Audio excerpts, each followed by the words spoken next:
नमस्कार दोस्तों, स्वागत है आप सभी का स्मार्ट क्लास के खोल एग्जाम पर।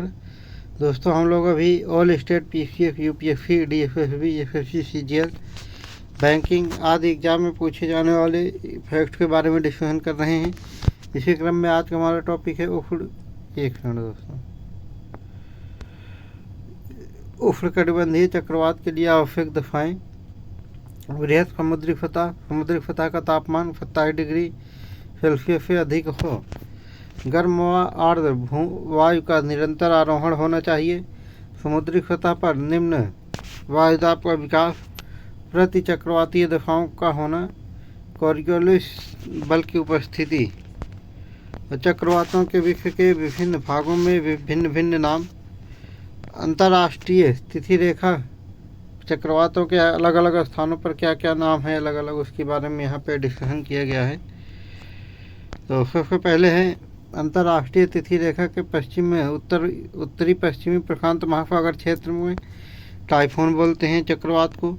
और उत्तरी अटलांटिक महासागर अंतर्राष्ट्रीय तिथि रेखा के उत्तरी पूर्वी महासागर और दक्षिणी प्रशांत महासागर क्षेत्र में हरिकेन बोलते हैं चक्रवात को। और दक्षिणी पश्चिमी प्रशांत महासागर और दक्षिणी पूर्वी हिंद महासागर क्षेत्र में चक्रवात को उष्णकटिबंधीय चक्रवात बोलते हैं। उत्तरी हिंद महासागर क्षेत्र में चक्रवात को भीषण चक्रवाती तूफान बोलते हैं। और दक्षिणी पश्चिमी हिंद महासागरीय क्षेत्र में चक्रवात को उष्णकटिबंधीय चक्रवात बोलते हैं। ऑस्ट्रेलिया में चक्रवात को विली विलीज बोलते हैं। संयुक्त राज्य अमेरिका व ऑस्ट्रेलिया में चक्रवात को टॉर्नेडो बोलते हैं। IMO कितने प्रकार के सूखे को चिन्हित करता है? तो ये 5 प्रकार के सूखे को चिन्हित करता है। पहला प्रकार है सूखा सप्ताह यानी ड्रॉट वीक, जब साप्ताहिक वर्षा की मात्रा सामान्य के आधे के भी कम हो। दूसरा है कृषि संबंधी सूखा या एग्रीकल्चरल ड्रॉट, जब मध्य जून से सितंबर के मध्य निरंतर 4 सूखे सप्ताहों की स्थिति उत्पन्न हो जाए। तीसरा है मौसमी सूखा सीजनल ड्रॉट, जब मौसमी वर्षा सामान्य से मानक विचलन की तुलना में कम हो। चौथा है सूखा वर्षा ड्रॉट ईयर, जब वार्षिक वर्षा सामान्य से 20% या अधिक कम हो। पांचवा है गंभीर सूखा वर्षा या सीवियर ड्रॉट, जब वार्षिक वर्षा सामान्य से 25 से 40% या उससे अधिक कम हो। भारत के भूस्खलन सुभेद्य जोन हैं। सबसे पहले है अत्यधिक उच्च सुभेद्य जोन, हिमालय एवं अंडमान निकोबार के सापेक्षिक रूप से युवा पर्वतीय श्रृंखला, पश्चिमी घाट और नीलगिरी क्षेत्र, पूर्वोत्तर क्षेत्र, भूकंप प्रभावी क्षेत्र और अत्यधिक मानव क्रियाकलाप वाले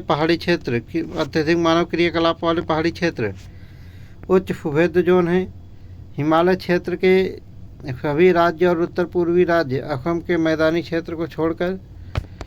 नेक्स्ट है मध्यम एवं निम्न सुभेद्य जोन, ये लद्दाख और हिमाचल प्रदेश में स्पीति के पार हिमालयी क्षेत्र, अरावली के विषम लेकिन स्थिर उच्चावच एवं निम्न वर्षण वाले क्षेत्र, पश्चिमी एवं पूर्वी घाट के वृष्टि छाया क्षेत्र, दक्कन पठार, झारखंड, ओडिशा, छत्तीसगढ़, मध्य प्रदेश, महाराष्ट्र, आंध्र प्रदेश, कर्नाटक, तमिलनाडु, गोवा और केरल में खनन और भूमि धंसने के कारण भूस्खलन एक सामान्य घटना है।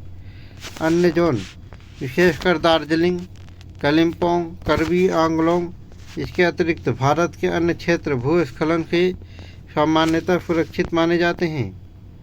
भारत में हीट वेव के मानदंड के बारे में चर्चा करेंगे यहाँ पे।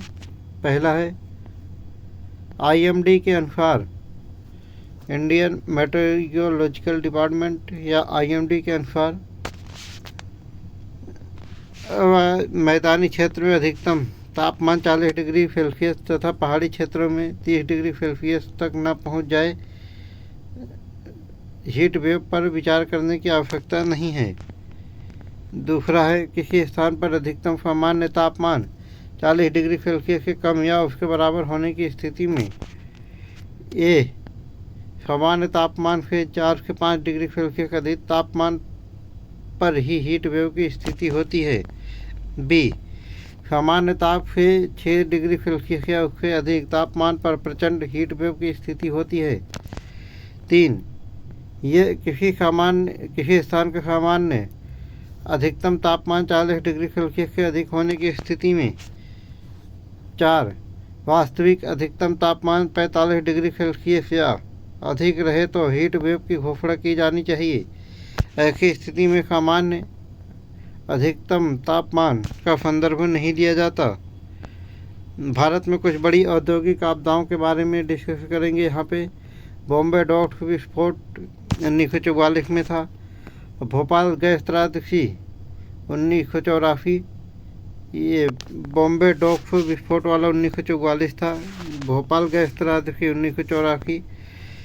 चाफलाना खान दुर्घटना 1975। जयपुर ऑयल डिपो अग्निकांड 2009।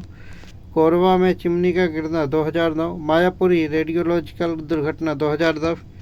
ऊंचाहार में एनटीपीसी के बॉयलर में विस्फोट, यह है 2017। दोस्तों, आज का डिस्कशन यहीं पे समाप्त करते हैं। इसी तरीके के वीडियो को लगातार देखने के लिए हमारे channel smart class college exam को लाइक, सब्सक्राइब और शेयर जरूर करें। कल फिर मिलेंगे दोस्तों इसी चैनल पर नेक्स्ट वीडियो के साथ। तब तक के लिए जय हिंद।